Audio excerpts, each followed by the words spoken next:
Good afternoon. My name is Nevena Stamovich, and I am in Group 8 with Laura Brown, and today our presentation is on law affecting international business and travel. Some of the terms that I'm going to go over and some of the topics include home country and host country laws, international laws, contracts, global patents, non-written laws, ethics and the law, and then my teammate Laura Brown will talk to you about international travel and law. So let's begin. The world has numerous laws that affect international businesses. Like, for example, when a company is engaged in international business, what the company representatives can legally do is controlled by both their nation and the foreign nation in which they wish to conduct a business. Some of the terms that I'm going to go over are Act of State Doctrine, which states that each country can do as it wishes within its own boundaries.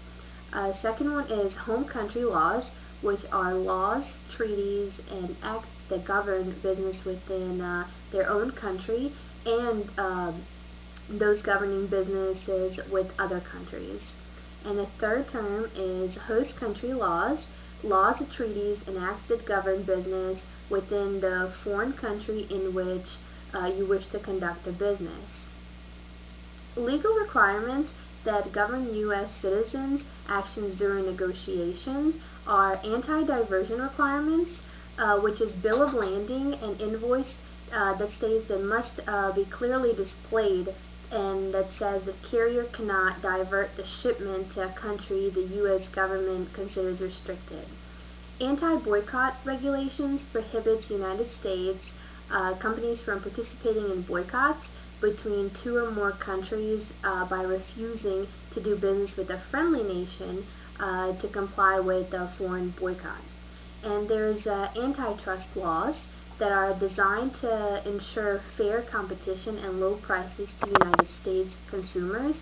They also affect exports in such areas as mergers and acquisitions of foreign firms, raw materials, knowledge license, and distribution channels. Let's look at technology laws. The World Intellectual Property Organization, it's a UN promotes intellectual property rights worldwide, and they currently are administering to 22 treaties for 181 member nations. Also, there's a Madrid Convention. Trademarks are protected by 34 countries that are signatories. U.S. and China, however, are not signatories. Let's look at employment laws. Most nations, they have legislation governing wages, hours, union management, relationships, resident visas, and also work permits. Some nations, they do require a certain ratio of national to foreigners, and also there are legal questions that may be asked of a potential employee, but all of that differs from country to country. Let's look at international law. International Court of Justice, it's also known as a World Court.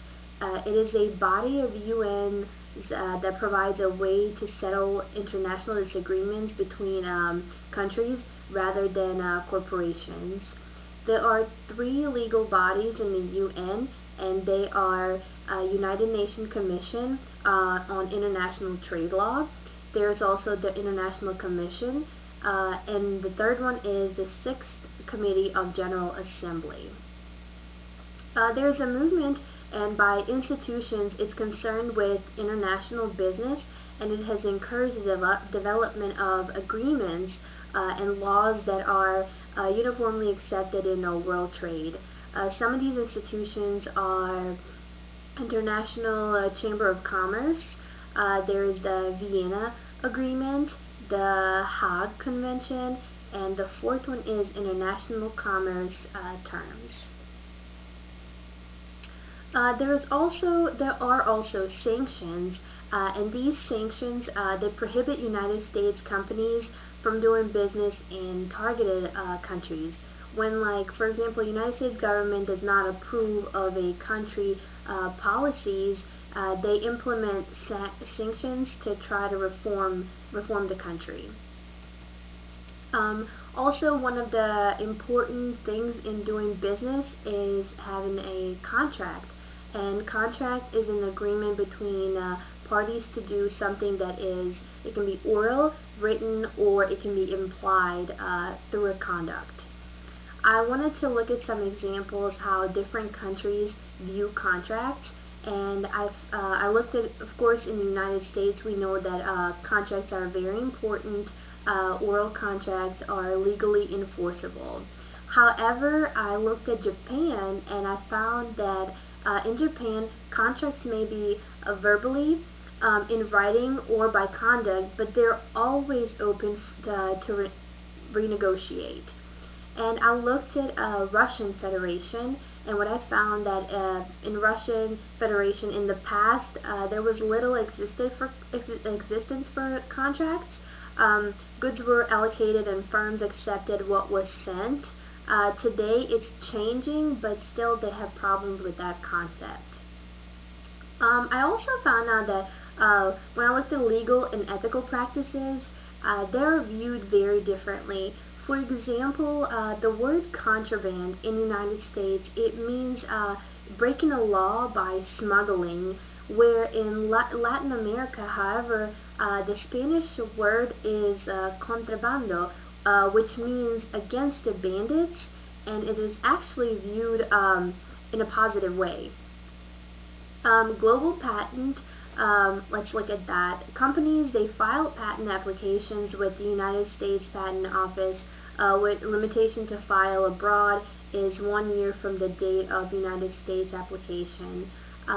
Patent cooperation treaty is when patents are filed in their countries, the new patent claim priority to the date on the U.S. patent that's prevailing over competing rights of other investors. Also, treaties can override all other domestic laws. Nations need to be aware of their sovereignty and remember that treaties should be based on good science rather than on wishful thinking or on bad politics. There's also something called unwritten law, and unwritten business laws are called drawer regulations in Brazil because they operate from unwritten operational codes rather than laws. Many drawer regulations are disappearing with countries joining free trade markets. In high context cultures such as Japan, I found out that little emphasis is given to the written word. The situation would determine whether to adhere to a law, like oral agreements would be considered binding and written contracts would be considered more flexible. Let's look at ethics and law. Four motivations for unethical conduct is in business are actually profit, competition, justice, and advertising. There are three dimensions of negotiating ethics, and they are means or ends. They're measured by utility. There is also relativism and absolutism. It's actually those are the two extremes. It's either everything is relative or everything is without deviation from the rule. And then the third one is truth telling. It considers whether concealing information or conscious misstatements or exaggeration and bluffing during negotiation is actually being dishonest. Laws, there are a few laws that are related to ethics in business, and they are Foreign Corrupt Practice Act of, I believe, 1977.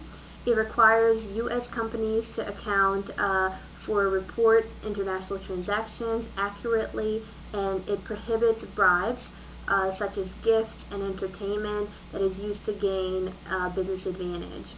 Also, there is a Export Trading Company Act 1982. which allows companies that normally would not be allowed to participate in joint venture to develop trading companies similar to those in Britain and Japan. Like, for example, GM, Ford, and Chrysler, they all make parts with European and Japanese car manufacturers to jointly produce and sell cars. And the third one is the Doctrine of Sovereignty Compliance International, a legal principle that can be used as defense in your home country to for work carried out in the host country when two countries' legal positions are different. And now I'm going to let my teammate Laura Brown talk to you about laws that are affecting international travel. Thank you so much.